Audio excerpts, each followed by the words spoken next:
utukufu wa jina la Yesu. Sante kwa kuwa wewe ni mwema na fadhili zako ni za milele. Na mimi mtumishi wako ninakusihi ukapate kunitumia tu kama chombo chako, bali we Mungu ukapate kunena wazi wazi na watoto wako, katika jina lipitalo majina yote, jina takatifu la Yesu Kristo. Tumeomba na kushukuru na kwa mimi na kupokea kuwa yamekuwa ni ya kwetu. Amen. Haleluya. Bwana Yesu asifiwe. Praise team, Mungu awabariki sana. Kazi yenu ni njema. Karibuni sasa darasani. Mungu akubariki mwinjilisti. Na nyie wote mliopata neema kuingia madhabahuni kwa Bwana asubuhi ya leo, Mungu awabariki sana. Tuna somo letu lenye kichwa kinachosema hali ya moyo wako inavyoweza kuzuia uwepo wa Mungu kwenye maisha yako. Hali ya moyo wako inavyoweza kuzuia uwepo wa Mungu kwenye maisha yako. Lengo la somo ni kukujulisha kwamba ili uwepo wa Mungu udumu ndani mwako unaamuliwa na hali ya moyo wako. Ili uwepo wa Mungu udumu ndani mwako unaamuliwa na hali ya moyo wako. Tulisoma Mathayo 13:58. Neno la Mungu linasema hivi, naye hakuweza kutenda miujiza mingi kule kwa sababu ya kutokuamini kwao. Hiyo kutokuamini ni hali yao ya kiroho. Wale watu wa kule Galilaya walishindwa kupona kwa sababu gani? Kwa sababu ya kutokuamini kwao. Tukasema uweza wa Mungu kila mahali Yesu alipokuwa, uweza wa Mungu ulikuwa unaambatana na Yesu, lakini hali za mioyo ya wale waliopokea uponyaji ndizo zilizosababisha wapokee uponyaji, na hali za mioyo za wale ambao hawakupokea uponyaji au hawakupokea msaada kutoka kwa Mungu ni kwa sababu ya hali za mioyo yao hazikuruhusu. Tukasema tunamfahamu yule mama Mkananayo, wanasema Sirofonike yule. Sasa yule mama alienda kwa Yesu akamwambia, mwanangu anaumwa, naomba umponye. Yesu akamwambia, si sawa kutoa chakula cha watoto kumpa mbu. Lakini pamoja na kwamba Yesu alimwambia hayo maneno, bado yeye aliendelea kung'ang'ana. Kilichomfanya ng'ang'ane ni nini? Hali ya moyo wake. Na kweli mtoto wake alipokea uponyaji. Kwa sababu ya nini? Hali ya moyo wake. Ingekuwa mwingine anasema, yaani Yesu mwenyewe Bwana wanasemaga eti kama ni mtakatifu sijui nini, mbona amenifananisha mimi na mbwa? Basi acha, kama mimi ni mbwa basi acha. Asingepata uponyaji. Lakini kilichokuwa ambacho kingekuwa kimemkwamisha sio Yesu kumwambia mbwa, hali ya moyo wake. Tulimwangalia na yule jemedari wa jeshi anaitwa Naaman, tukasema kama si alipata msaada wa wale watu, hali ya moyo wake pia ingemkwamisha na yeye. Tukaangalia hali za moyo zinazoruhusu uwepo wa Mungu. Hali za moyo zinazoruhusu uwepo wa Mungu, tukaona hali mbili: wepesi katika kutii maagizo ya Mungu. Na hapa tulisema ni wepesi kwa sababu gani? Tulimtolea tu mfano yule Naamani jemedari wa jeshi, kwamba hakuwa na wepesi yeye katika kutii. Kwa hiyo kama wasingepatikana wale watu waliomshawishi atii, pale ingekuwa imeishia, angebaki na ukoma na angekufa na ukoma. Kwa sababu gani? Hakuwa mwepesi katika kudaka. Sasa si mara zote tutapata watu wa kutushawishi kufanya kitu ambacho Mungu anataka tukifanye. Si mara zote. Kwa hiyo lazima kuwe na wepesi katika kutii maagizo ya Mungu. Lakini tulimwangalia mwenzetu Yusufu, jinsi ambavyo Mungu alimpigania katika kila mahali alipokuwa. Mungu alikuwa pamoja naye. Kwa sababu gani? Hali ya moyo wake iliruhusu uwepo wa Mungu. Ndio maana hata mke wa Potifa alipomwambia kwamba azini naye, akasema nitendeje ubaya mkuu namna hii, nimtende Mungu dhambi? Kwamba ule mstari unachotuonyesha ni hali ya moyo wa Yusufu, kwamba hakuwa kwa namna yoyote anatamani kumtenda Mungu dhambi. Ndio maana tunaambiwa uwepo wa Mungu ulikuwa pamoja naye kila mahali. Alipoenda kwa Potifa kule, uwepo wa Mungu ulikuwa pamoja naye. Alipoenda gerezani, uwepo wa Mungu ulikuwa pamoja naye. Hakuna mahali ambapo alikuwa akienda ule uwepo wa Mungu unajificha. Alienda akiwa mfungwa, lakini uwepo wa Mungu ulienda naye na akafanywa kuwa kiongozi wa watumwa wengine wote, na yule mkuu wa gereza naye akapata kurelax. Kwa sababu gani? Kwa sababu uwepo wa Mungu ulikuwa pamoja naye. Lakini kuna point moja nilisema hapa, alafu kuna mtu aliniambia kwa habari ya point. Narudia kusema hivi, swala la kulinda moyo wa mwanadamu ni la mwanadamu mwenyewe. Kwenye Mithali 4:23 neno la Mungu limetuambia hivi, linda moyo wako. Si leta wengine walinde au nenda kwa mtumishi alinde, wewe mwenyewe mwenye moyo, linda moyo wako kuliko yote uyalindayo. Kwa sababu gani? Kwa sababu huko zinatoka chemchemi za uzima. Sasa usipolinda moyo, ule moyo kawaida yake ni kutoa chemchemi, utatoa tena chemchemi, lakini haziwi tena za uzima, bali zitakuwa ni za mauti. Hilo la moyo sasa ni swala lingine, lakini ninachotaka kukusisitiza ni kwamba ili wewe ujue kwamba hali ya moyo wako itaharibiwa na wewe au itatengenezwa na wewe, sio watu wala sio mazingira. Tulisema kabisa na tulimtolea Musa mfano. Musa alikuwa mtu mwaminifu katika nyumba ya Mungu yote, lakini alipoharibu moyo wake hakwenda Kanani. Mungu akasema ni kwa sababu hamkunistai mbele ya wana wa Israeli, kwamba Musa, jukumu la kulinda moyo wako lilikuwa ni la kwako. Haijalishi Waisraeli wamekuwa waasi kiasi gani, lakini swala la kulinda moyo wako ili usiachane na uwepo wangu ni la kwako binafsi.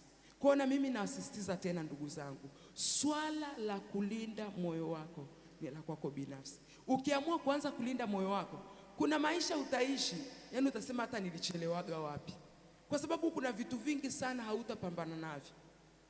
Kinachotufanya tupambane ni kwa sababu gani? Ndani mwetu hatuna uhakika na vile tunavyovifanya, lakini uwepo wa Mungu ukikaa ndani mwako unakupa uhakika. Bwana Yesu asifiwe. Sasa tunaendelea, hali za moyo zinazozuia uwepo wa Mungu. Mpaka jana tulishaangalia hali tatu. Hali ya kwanza tulisema ni kukosa utii kwa maagizo ya Mungu. Tulimwangalia Jehoshafati mfalme wa Yuda, jinsi ambavyo Mungu alimuonya kipindi kile alienda kumsaidia Ahabu. Akamwambia, je, imekupasa wewe kwenda kuambatana na watu wanaonichukia mimi? Imekupasa kwenda kuambatana na watu wasionipenda? Maanake Mungu alikuwa anamwambia hivi, katika maisha yako mtumishi wangu, ukitaka ustawi vizuri, nifuate mimi nikupe maelekezo. Hata unapotaka watu wa kuambatana nao, nifuate mimi nikupe maelekezo. Baada ya Ahabu kufa, alipokuja Hazia mtoto wa Ahabu, alikuwa muasi zaidi. Jehoshafati akaambatana naye, wakafanya mpaka na mapatano ya kutengeneza merikebu za kuwasaidia katika biashara. Mungu akasema, sasa ngoja hata hizo merikebu zenu navunja.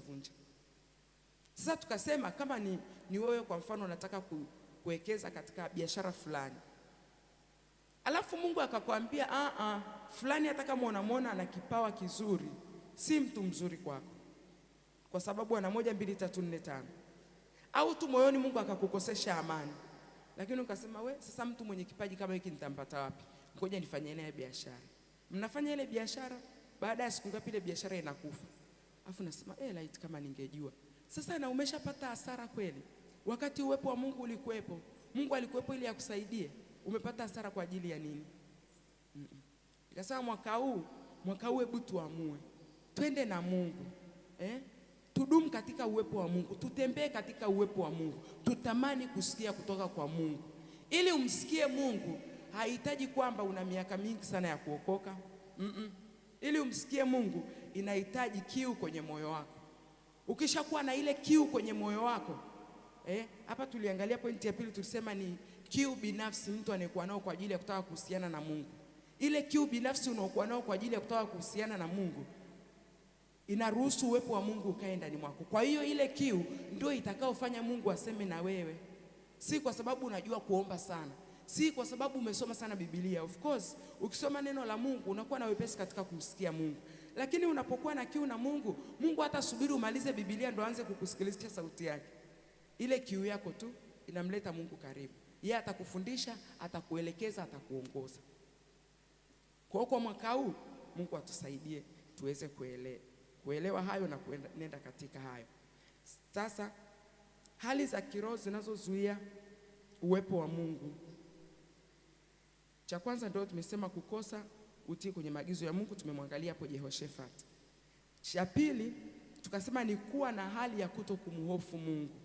Tulimwangalia Asa babake na Jehoshafati pia. Baada ya nabii kumwambia umekosea kwa sababu umeenda kutaka kuungana na wanadamu ili wakusaidie wakati fulani, ulienda kupigana na majeshi makubwa kuliko hawa, ulimtafuta Mungu na Mungu alikushindia. Hapa umetenda kwa upumbavu. Si alitakiwa tu aende kwenye toba, aseme nimekosea? Si tunamwona Daudi alivyokosea kwa Uria, alienda kwenye toba na Mungu akamsamehe. Lakini akawa na kiburi, hakuwa na kumhofu Mungu. Na tunaambiwa kwamba baada ya pale alimkasirikia mwonaji na akaanza kuwaonea watu. Kwa sababu gani? Hali ya moyo wake ilivurugika. Sasa aliishi vizuri na Mungu huko mwanzo, kilichofanya amalizie vibaya ni nini? Hali ya moyo tu. Inawezekana kweli alienda mbinguni, lakini hali ya moyo wake kuna vitu ilimkosesha hapa duniani. Sasa si kama tukiwa na hali mbaya tutaenda mbinguni, hiyo ni neema ya Mungu tu itokee. Lakini hali za mioyo yetu zinaweza zikatukosesha hapa kwenda Kanani yetu hapa duniani, lakini na kwenda mbinguni pia. Kwa hiyo ni kitu cha kulinda sana. Kitu cha tatu tuliangalia jana ni kufanya vitu kwa mazoea. Kufanya vitu kwa mazoea, kwa sababu Mungu ameshanipa mimi kuwa mwalimu. Kwa hiyo sihitaji kujiandaa sana, sihitaji kuomba sana, sihitaji kusoma sana, kwa sababu Mungu ameshanipa, nitaenda tu kama nilivyokuwa naenda. Hayo ni mazoea. Hayo ni mazoea na ni kitu kibaya sana. Ndicho kilichomgharimu Samson. Akashikwa na Delila. Anasema akaulizwa yale maswali mpaka akajisikia kufa. Akachoka mpaka akasikia kufa. Akasema kwa nini Bwana? Mimi sijui kunyolewaga hizi nywele. Ukinyoa tu mimi nitakuwa sina tena nguvu. Alafu asijue amemkosea Mungu, arudi ageuke. Anapotoka usingizi anasema nitaenda tu kama kwanza. Nitaenda tu kama kwanza. Kumbe uwepo wa Mungu umemwacha. Sema kumbe Mungu amemwacha. Uwepo wa Mungu hauko pamoja na yeye tena. Alifikiria yeye nywele ndizo zinazomsaidia, si nywele zilikuwa zinamsaidia. Uwepo wa Mungu ulikuwa pamoja naye kwa sababu alikuwa amedumu katika kutii maagizo ya Mungu. Alipoasi maagizo ya Mungu akatoa siri ambayo hakutakiwa kutoa, uwepo wa Mungu ukamwacha. Yeye akafikiria nitaenda tu kama kwanza. Kuna vitu ambavyo Mungu ametuwekea kwenye maisha yetu. Sasa nyingine Mungu amekuweka kuwa mwaminifu sana mpaka wewe mwenyewe unajishangaa. Mbona nashindwa kutokuwa mwaminifu? Alafu siku moja ukaamua kuvunja ule uaminifu. Ndio utakapojua kwamba ni uwepo wa Mungu tu ulikuwa umekushikilia katika ile hali ya kuwa mwaminifu. Kwa hiyo Mungu atusaidie tusiwe watu wa mazoea. Walimkamata wakamtoboa macho wakampeleka kule gerezani. Aliporudi kwenye toba wala nywele azikuwa marasta zimeshafika hivi. Zilipoanza tu kuota. Aliporudi kwenye toba aliweza kushika zile nguzo za hekalu la Wafilisti. Waliokufa siku ile walikuwa wengi kuliko ambao waliwahi kuwauaga huko zamani. Lakini nini? Hata pale Delila alipokuwa amemnyoa nywele, angekuwa ameweza kutambua uwepo wa Mungu umemwacha akaomba Mungu, angeachilia nguvu zake. Kwa sababu Mungu afungwi na sheria yoyote. Kama angemwambia Mungu nimekosea kabisa, sikustahili kutoa hii siri, naomba uwepo wako urudi kwangu, asingekamatwa na Wafilisti siku ile. Lakini tukasema inakuwaje mpaka uwepo wa Mungu unatuacha na sisi hatujui? Tukijizoeza kukaa kwenye uwepo wa Mungu, siku tukitoka tu kidogo au saa tukitoka tu hivi kidogo utaanza kuona shida. Hapa kuna kitu hakijakaa sawa. Sasa uwepo wa Mungu unatuacha kabisa mpaka tunakamatwa na tunaenda kutobolewa macho. Alafu tunakuja kugundua baadaye, kumbe uwepo wa Mungu uliniacha. Ina maana ndani mwako ulikuwa hujajua uwepo wa Mungu umekuacha, kwa sababu kuna namna hujaweza kuhisi ule uwepo wa Mungu ndani mwako ukaamua kuutunza. Usipouhisi uwepo wa Mungu ndani yako hutaweza kuutunza. Kwa lazima tuuhisi ule uwezo wa Mungu, uwepo wa Mungu ndani wetu, ili tukitoka tujue huku mazingira ya nilio si yale niliyoyazoea. mimi mazingira niliyoyazoea ni haya hapa. Kwa hiyo inakuwa inaturudisha tukiweza kuhisi uwepo wa Mungu. Kwa Mungu atusaidie pia tusiwe na mazoea, lakini tuweze kuwa na uwezo wa kuhisi uwepo wa Mungu ndani yetu. Yaani tunapokuwa kwenye uwepo wa Mungu tuweze kuhisi kabisa, hapa nipo kwenye uwepo wa Mungu. Nikitoka nijue kabisa hapa niko nje ya uwepo wa Mungu. Mungu, naomba unirudishe pale kwenye uwepo wako tena, ili instantly pale jambo linapotokea baya tunaweza kukumbuka kwamba hapa niko nje ya uwepo wa Mungu, nitapigwa. Mungu, ninaomba unirudishe katika uwepo wako. Daudi mwenzetu akasema, jamani Mungu, usiniondolee uso wako, usinitenge na uso wako, usinitenge na uso wako. Kwa sababu gani? Alijua nikitengwa na uwepo wa Mungu nimekwisha. Lakini kwa sababu gani alimwambia usinitenge na uso wako, na uwepo wako? Kwa sababu aliona tofauti. Baada ya ile dhambi aliona tofauti ya kimahusiano yake na Mungu. Yaani ile hali nzuri alikuwa anajisikia kwa kuwa na Mungu, aliona kuna tofauti. Mbona ile alisisikii tena? Akamwambia Mungu, usiniondolee, usinitenge na uso wako, wala Roho wako Mtakatifu usiniondolee. Tufike mahali kama Daudi aliweza kuhisi uwepo wa Mungu, na sisi tuweze kuhisi uwepo wa Mungu, ili tukitoka tu kidogo tuweze kurudi. Pointi ya 4 sasa leo, kukosa usikivu. Kukosa usikivu. Mungu anapotaka kusema na mwanadamu huwa anasema, anataka usikie, usiende hiyo sehemu unayotaka kwenda. Sasa Mungu kwa nini? Sisi tunaulizaga sasa Mungu kwa nini? Ngoja niwape mfano wangu. Siku moja ilikuwa kipindi cha birthday yangu fulani hivi. Asa nilimwomba Mungu anipe hela niweze kupata nguo, niweze kupata viatu. Nilimwomba kabisa Mungu. Kweli mtu mmoja akanipigia simu, Mungu ametuambia tukupe hela ya kununua nguo na viatu vya birthday. Si mimi niliwaambia, Mungu aliwaambia.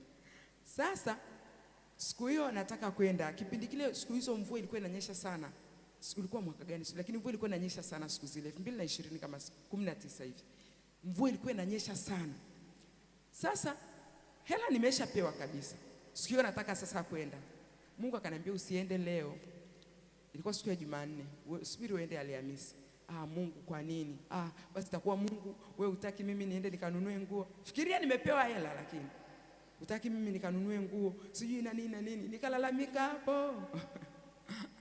Baadaye nikawa nafagia, nilipigwa na kitu fulani kifuani. Siwezi kuinuka. Nikaita wenzangu, njooni tuombe. Wakaniombea. Walivyokuwa wananiombea, kumbe kulikuwa kuna mpango. Siku zile mvua ilikuwa inanyesha sana. Alafu nilikuwa nataka niende Kariakoo. Wakasema sasa tulikuwa tumesha kuandalia bonge la shimo. Mngeshauriana na yule ulikuwa naye, seme hapa panapitika bwana, hapana tatizo. Alafu uingie kwenye shimo ufe zako. Uache kutusumbua. Lakini ni nini?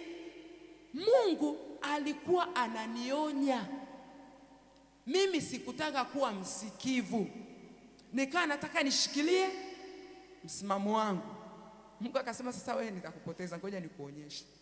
Nikapigwa kitu cha maana kifuani. Ndio nikasema ngoja turudi kwenye kuomba. Nikasema siendi tena hiyo safari. Umeona? Na hata nilivyoenda sikwendaga tena hata Kariakoo sasa. Akanipeleka sehemu nyingine na nikapata nilipokuwa nahitaji. Nini ninachotaka kusema? Hali ya usikivu. Tusome hapa kwenye Zaburi. Zaburi ya 62. Zaburi ya 62 mstari wa 11, neno la Mungu linasema hivi. Zaburi ya 62 mstari wa 11. Neno la Mungu linasema 62 mstari wa 11.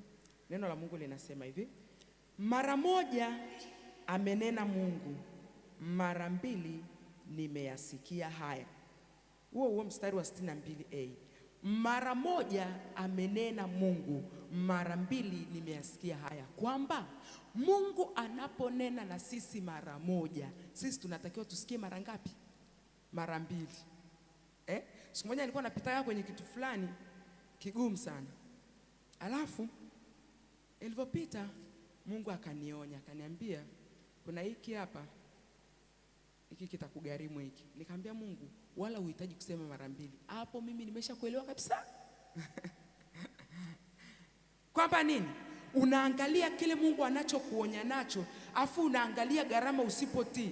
Nikamwambia yani Mungu hauhitaji kurudia. Mimi nimeshakuelewa kabisa. Wala uhitaji kunifafanulia. Mimi hapa Mungu nimeshakuelewa. Mara moja Mungu anasema, sisi tunatakiwa tusikie mara ngapi? Mara mbili, ili tuweze kuwa salama. Tukiwa tunabishana siku ile, mimi kama si neema ya Mungu, ningesha kufaga hata Ubungo msingenijua. Ningekufa kule na yale mafuriko ya Kariakoo. Sema maskini. Sio maskini kutokusikia. Mungu anasema usiende, wewe unasema mimi nitaenda. Si ningekufa tu. Hali ya nini? Kutokusikia. Pointi ya 5 na ya mwisho. Mashindano na kujilinganisha. Hali ya mashindano na kujilinganisha yanazuia uwepo wa Mungu ndani mwetu. Hali ya mashindano na kujilinganisha yanazuia uwepo wa Mungu ndani mwetu. Wafilipi 2:3. Wafilipi 2:3, neno la Mungu linasema hivi.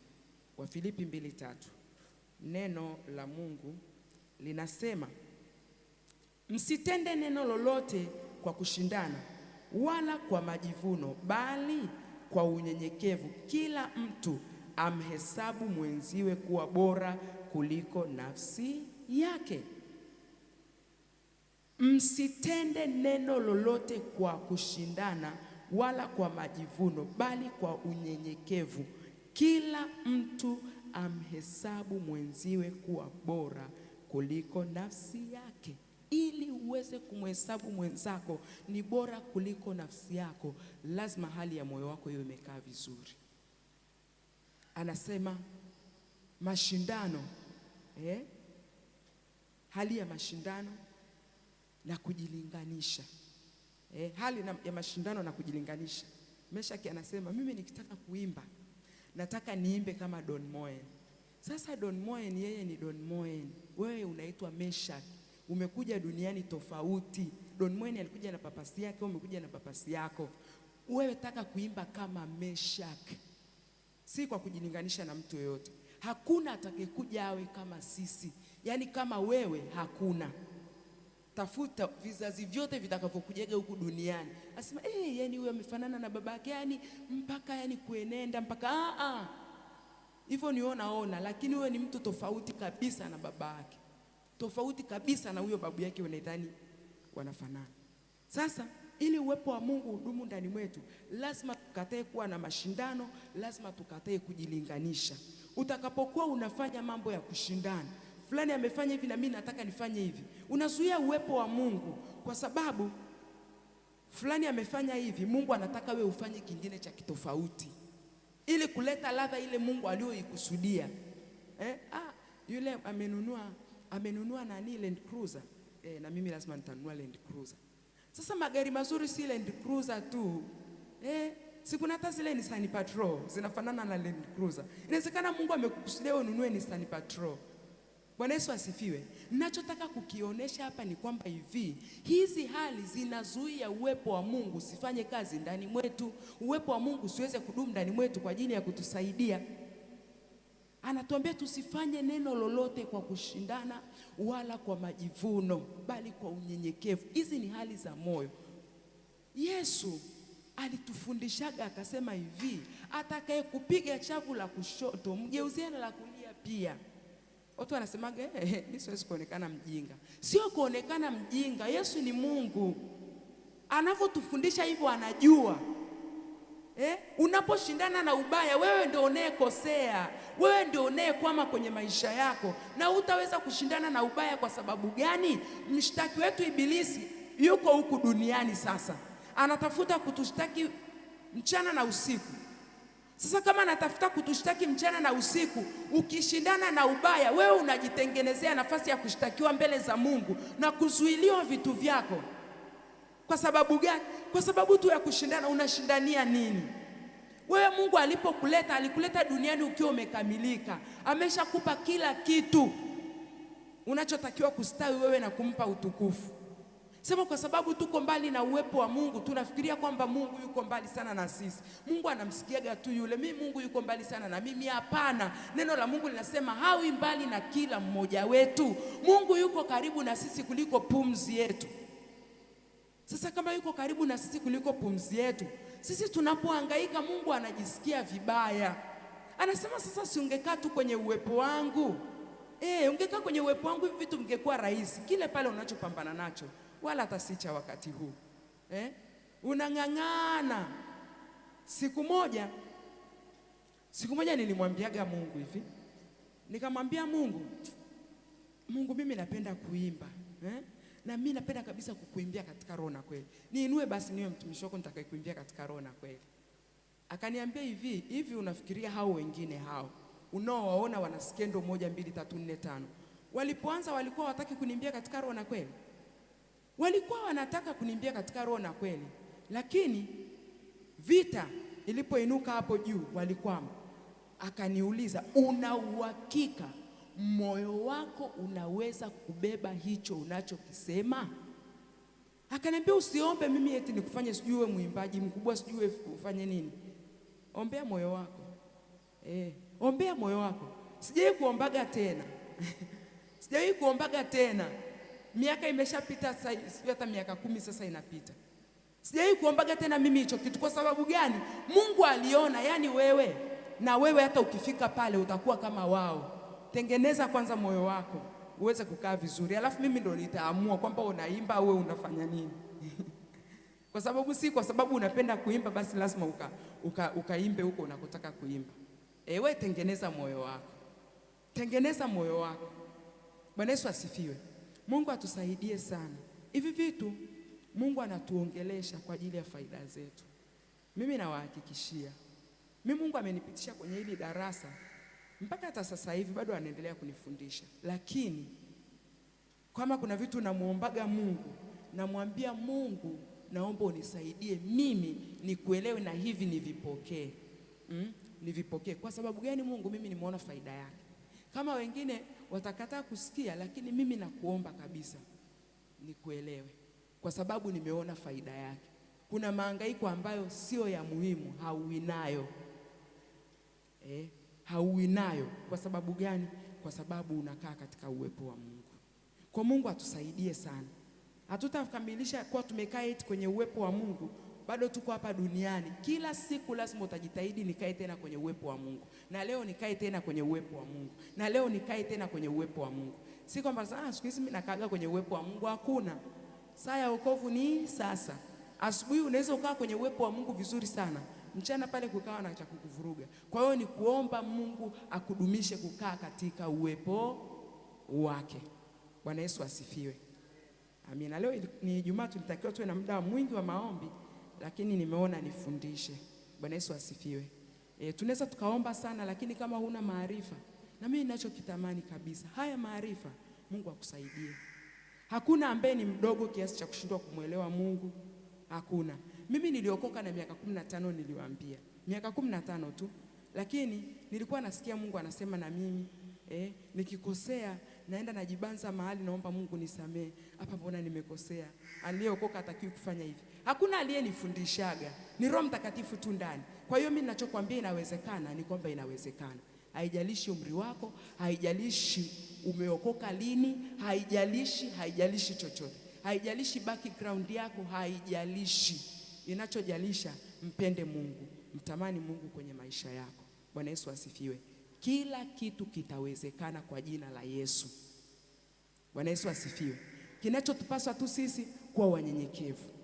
Ukishakuwa mnyenyekevu utaweza kumsikia Mungu. Utaweza kumsikia Mungu na kufuata yale anayokuambia katika maisha yako. Bwana Yesu asifiwe sana. Ninaomba tusimame sasa tuingie kwenye maombi. Lakini mimi ninachotaka ombi moja ambalo tunaenda kuomba, twende tu kumwomba Mungu atufundishe tofauti ya kuwa kwenye uwepo wake na kuwa nje ya uwepo wake. Atufundishe hiyo tofauti. Kuanzia hapo, ukishajua kukaa nikiwa kwenye uwepo wa Mungu hali inakuwa hivi, nikiwa nje ya uwepo wa Mungu hali inakuwa hivi, si inakuwa ni rahisi kwako kujua hapa nimetoka. Bwana Yesu asifiwe. Tusimame. Na Mungu sasa Mungu, usimwogope Mungu. Sasa Mesha kunaenda wapi? Kinanda akifanyi kazi? Basi. Mungu, usimwogope Mungu, mheshimu Mungu. Kwa sababu gani? Kiu Mungu alionayo kuona wewe unafanya vizuri ni kubwa kuliko kiu wewe ulionayo kutaka kufanya vizuri mbele za Mungu. Kwa hiyo Mungu anachokipenda, last time tulisema kwamba Mungu anasema njooni na tusemezane, si ndio? Dhambi zenu zinajapokuwa nyekundu, kwamba anakujua una dhambi, anataka uje kwake msemezane hivyo hivyo ukiwa na dhambi zako, ili akufundishe, akuelekeze namna ya kuweza kushinda. Bwana Yesu asifiwe. Kwa hiyo tunapokosea usimkimbie Mungu. Unapojiona umetoka kwenye uwepo wa Mungu kwa sababu labda ya hasira, wivu au nini, usimkimbie Mungu. Rudi kwake, mwambie Mungu, hasira hapa imenikwamisha, lakini narudi kwako, naomba unitengeneze tena. Rudi kwake hata mara 100. Hakukasiriki, anafurahi. Kwa sababu gani? Anaona huyu mtoto hataki kupotea. Bwana Yesu asifiwe. Uweponi mwako kuna amani,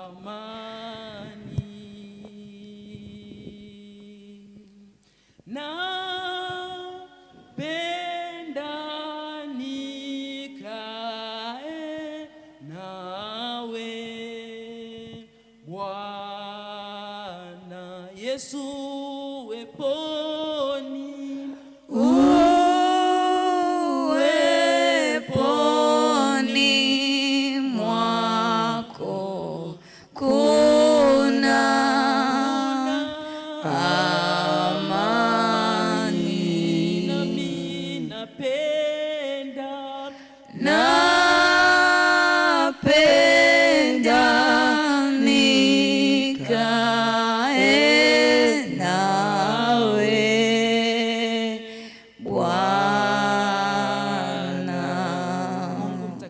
Baba, ni katika jina la Yesu Kristo wa Nazareti aliye hai. Baba yetu, tunasema asante kwa mafundisho haya ambayo Mungu umeendelea kusema nasi tangu tulipoanza wiki hii. Bwana Baba, tunalitukuza na kulihimidi jina lako Mfalme, kwa kuwa wewe ni Mungu, hakuna mwingine aliye kama wewe. Wewe ni kimbilio letu, wewe ni tegemeo letu, wewe ni msaada wetu wa pekee, hakuna mwingine aliye kama wewe. Baba, umesema nasi kwa habari ya hali za mioyo yetu, ni kwa sababu unataka Mungu tusiweze kupotea njia ambayo umekusudia tuiendee. Mungu, ninakuja kwako, ninaomba ukapate kuturehemu katika jambo lolote Mungu unaloliona halikupendezi wewe Mfalme. Yamkini wakati mwingine tumekwamishwa na maovu ambayo tumerithi kutoka kwa baba zetu. Mungu, ninakuja kwako, ninaomba toba kwa ajili ya chochote kinachompa shetani uhalali kutushikilia Bwana na kututoa nje ya uwepo wako. Robo saka yando robo sika. Na mimi ninaisi neema yako Bwana kwa baba huyu na kwa mama huyu, kwa kijana huyu wa kiume na kijana huyu wa kike, katika jina la Yesu Kristo. Ninaisi neema yako Bwana katika jina la Yesu. Tunakusihi Mfalme wa amani, asubuhi ya leo ombi letu ni moja Bwana, ukapate kumfundisha kila mmoja aliyoko mahali hapa na wale walio kwenye mtandao. Utufundishe kukaa kwenye uwepo wako, na utufundishe tofauti ya kuwa kwenye uwepo wako, ili Mungu tunapoona tumetoka kwenye uwepo wako tuweze kujua ni namna gani ya kurudi, katika jina la Yesu Kristo. Robo saka yando robo shanda risanda rabo koria masika. Utusaidie tukae kwenye uwepo wako kama vile samaki anavyokaa kwenye maji, ili Mungu tunapotoka tu kwenye yale maji tuweze kuona tofauti ya hali ya hewa ya kwenye maji na hali ya hewa ya nje ya maji. Robo saka ramashanda, wewe ni Mungu, unaweza kutusaidia. Ninaomba kwa ajili ya kila nafsi inayofuatilia asubuhi ya leo, Mungu, katika jina la Yesu, ukapate kumsaidia kila mmoja, ukapate kumsaidia kila mmoja. Mwingine hajaokoka, anasema mbona mimi sijaokoka, nitawezaje kukaa kwenye uwepo wa Mungu? Hiyo kiu ulionayo ndio itakao kusaidia kudumu katika uwepo wa Mungu na kupokea maelekezo ya Mungu. Ropo shanda ramasika, katika jina la Yesu. Mungu, ninakusihi tukae kwenye uwepo wako nyakati zote na majira yote, tukae kwenye uwepo wako kama vile samaki anavyokuwa kwenye maji, na tunapotoka nje ya uwepo wako tuweze kuwa wepesi kutambua, tusiwe kama mwenzetu Samsoni ambao mpaka uwepo wako ulipomwacha, lakini yeye hakutambua na akaenda kutobolewa macho. Yamkini Bwana angegundua kwamba ametoka nje ya uwepo wako, angeomba na wewe ungempa tena nguvu. Ropo shandaramasika, wewe haukutegemea nywele ziote, kwa sababu wewe ni Mungu, unaweza kufanya ropo shandaramasika bila kujali mazingira ya kibinadamu tuliyoyazoea. Mungu, ninakusihi katika jina la Yesu ukapate kumsaidia kila mmoja mmoja katika jina la Yesu, ukapate kumsaidia kila mmoja mmoja katika jina la Yesu. Ropo shandaramasika, mfundishe kila mmoja mmoja katika jina la Yesu Kristo wa Nazareti aliye hai. Karamashando robosika, ropo sikiria mashando robosika. Asante Bwana Yesu kwa kuwa wewe ni Mungu wetu. Ninaomba mfalme wa amani ukapate kuweka mzigo ndani ya watu wako, hata wanapotoka mahali hapa wakapate kuendelea kujiombea kwa habari Bwana ya kujua tofauti ya kuwa kwenye uwepo wako na nje ya uwepo wako. Risandarabosika, waoneshe wanapokuwa kwenye uwepo wako, waoneshe wanapokuwa nje ya uwepo wako, ili waweze kuchagua vyema kukaa kwenye uwepo wako katika nyakati zote na majira yote. Asante kwa uaminifu wako. Sifa na heshima tunakurudishia peke yako kwenye kiti chako cha enzi, kwa kuwa Mungu unastahili na hakuna mwingine aliye kama wewe. Ropo saka yando robo shanda risanda rabokosi kiria mashanda. Nasi asubuhi ya leo tena Mungu tumekuja mbele zako, ikiwa ni siku ya mwisho katika ibada hizi za asubuhi kwa wiki hii. Mungu, tunakuja na sadaka zetu za shukrani. Tunasema asante kwa yale ambayo umekwenda kutusemesha. Mungu, utukuzwe, uhimidiwe peke yako. Tunasema asante kwa kuwa wewe ni Mungu mwema. Tunasema asante kwa kuwa fadhili zako ni za milele. Asante kwa haya yote ambayo umesema nasi tunainua sadaka zetu kwako, mfalme wa amani. Ropo shanda ramasika, tunaomba upokee sadaka zetu, upokee na mioyo yetu, na hiyo mioyo yetu Bwana uifanye idumu kwako nyakati zote na majira yote, katika jina la Yesu Kristo wa Nazareti aliye hai, ili Mungu tukapate kwenda katika right direction, tukapate kuenda katika ule mwelekeo ulio sahihi, katika jina la Yesu Kristo wa Nazareti aliye hai. Ropo sika, bila kujali mazingira, katika jina la Yesu Kristo wa Nazareti aliye hai. Na ikiwako kuna mtu yoyote ambaye ameambatanisha neno lingine lolote kwenye sadaka yake, mfalme, akihitaji msaada wako, Mungu, ninaomba ukapate kumtendea sawasawa na mapenzi yako, katika jina la Yesu Kristo wa Nazareti aliye hai. Bwana Yesu, asante kwa kuwa wewe ni Mungu wetu mwema. Asante kwa kuwa wewe ni mwaminifu. Asante kwa kuwa wewe ni mtakatifu na hakuna mwingine aliye kama wewe. Tunaomba upokee sadaka hizi, uzifurahie kwenye madhabahu yako ya mbinguni, nazo zisimame Bwana kama ushahidi upande wetu kwenye mahakama yako ya mbinguni, katika jina la Yesu Kristo, zikinena utetezi kwa habari ya maisha yetu, kwa habari ya kufunguliwa kwetu na kuwekwa huru, robosika, na kuondolewa kila aina ya mazuio ambayo tumewekewa katika ulimwengu wa roho, ili tusiweze kufikia kile kiwango ambacho Mungu umekikusudia. Sante kwa wema wako na fadhili zako. Na mimi mtumishi wako ninakushukuru tena. Ninasema asante kwa neema na kibali ulichonipa tena kuanza wiki hii Bwana, katika zamu hii ya asubuhi kwa ajili ya kusema na watoto wako. Mungu, ninasema asante kwa somo hili ulilotupa kwa ajili ya kutujenga na kutusaidia. Utukufu na heshima ni zako. Asante kwa uwepo wako ambao umekuwa pamoja nasi ukitufundisha Bwana. Asante kwa ajili ya kila nafsi uliopenda kuisikilizisha neno hili. Ninajua kuna atakuwa ameshika Bwana na kutaka kufuata kile ambacho Mungu umetaka kusema naye. Mungu, ninaomba usiache hiyo mbegu ikafa, ipalilie ndani mwake, uimwagilie na uikuze katika jina la Yesu Kristo wa Nazareti aliye hai. Sante kwa kuwa wewe ni mwema na fadhili zako ni za milele. Ninaomba Mungu ukapate kunirehemu pale ambapo mfalme wa amani kuna kiwango ulikitegemea kutoka kwangu mfalme kwa ajili ya kuwafikia watu wako, lakini inawezekana katika ubinadamu wangu sijaweza kufika. Bwana, ninaomba unirehemu, unitakase mfalme wa amani, umsaidie na yeyote ambaye atakuwa hajavuka, mkono wako wa huruma na rehema ukapate kumvusha Bwana. Na mimi mtumishi wako ukapate kunipa tena nafasi nyingine ya kusimama mbele zako na kusema siri zako kwa watu wako. Petro naye akasema, sina fedha wala dhahabu, ila nilicho nacho ndicho nikupacho. Kile ulichonipa Bwana ndicho ninacholipa kanisa lako. Mungu, ninakusihi mfalme wa amani, ile neema yako inaweza kumsaidia kila mmoja, ikapate kuwasaidia na hawa waliosikia, katika jina la Yesu Kristo. Asante kwa ajili ya usharika huu wa Ubungo. Asante kwa mchungaji kiongozi na ofisi yake na wale wote walioko chini yake. Mungu, ninatamka baraka zako katika usharika huu wa Ubungo, ukapate kuwa na amani, ukapate kuwa na furaha, ukapate kuwa na utulivu. Mungu, katika jina la Yesu, na madhabahu hii Bwana ikapate kutoa majibu kwa kila atakayekuja kukimbilia hii madhabahu kwa ajili ya kutaka msaada wako, katika jina la Yesu Kristo wa Nazareti aliye hai. Madhabahu yako hii Bwana ikapate kuwafundisha watu wako katika nyakati hizi za siku za mwisho, katika jina la Yesu Kristo, kile ambacho Mungu kitabadilisha maisha yao na kuwasaidia waweze kusimama imara katika kile kiwango Mungu umekusudia waweze kusimama. Sante kwa kuwa wewe ni Mungu mwema. Sante kwa kuwa fadhili zako ni za milele. Ninakushukuru kwa ajili ya kila nafsi uliyoipa nafasi na kibali cha kusikiliza. Baraka zako Mungu mtakatifu zikapate kuambatana naye kwenye kuingia kwake na kutoka kwake, kwenye familia yake, kwenye kazi yake, kwenye afya yake, kwenye mahusiano yake na wewe Mungu uliye hai, kwenye uchumi wake, katika jina la Yesu Kristo wa Nazareti aliye hai. Sante kwa kuwa hutamwacha hata mmoja wala hautampungukia. Robo sikiria mashanda. Na mimi nasimama kinyume kabisa na kila roho za kulipiza visasi.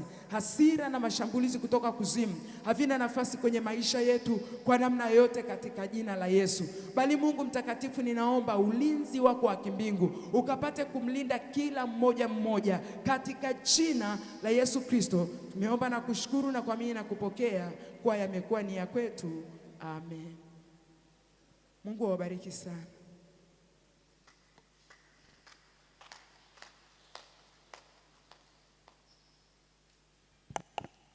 Bwana Yesu apewe sifa.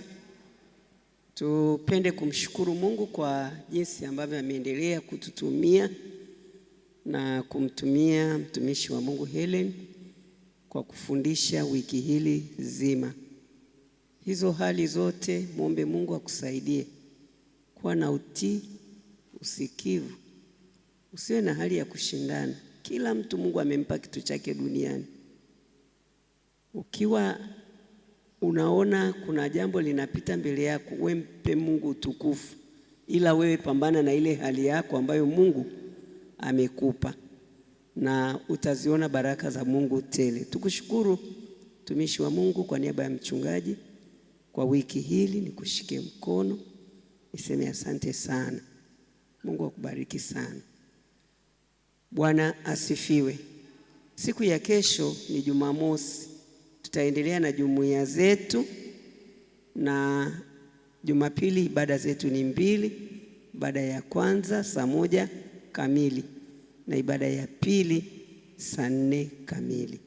Nikualike na nikukaribishe kwenye ibada hizo.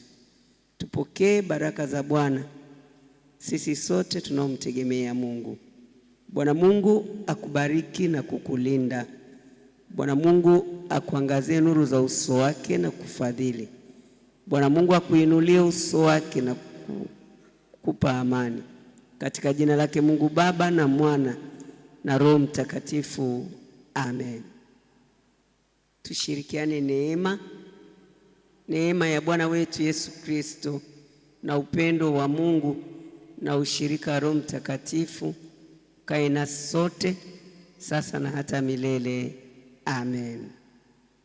Niendelee kuwashukuru wa media kwa jinsi ambavyo mnafanya kazi pamoja nasi. Mungu awabariki sana. Amen. Karibu tu.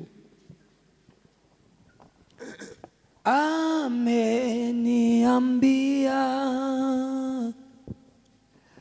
mambo ya maisha yangu,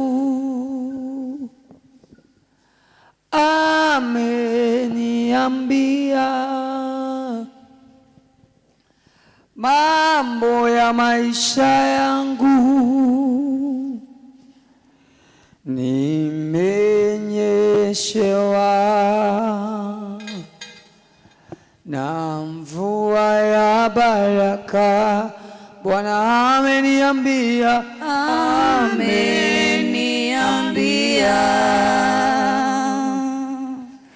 mambo ya maisha yangu, ameniambia,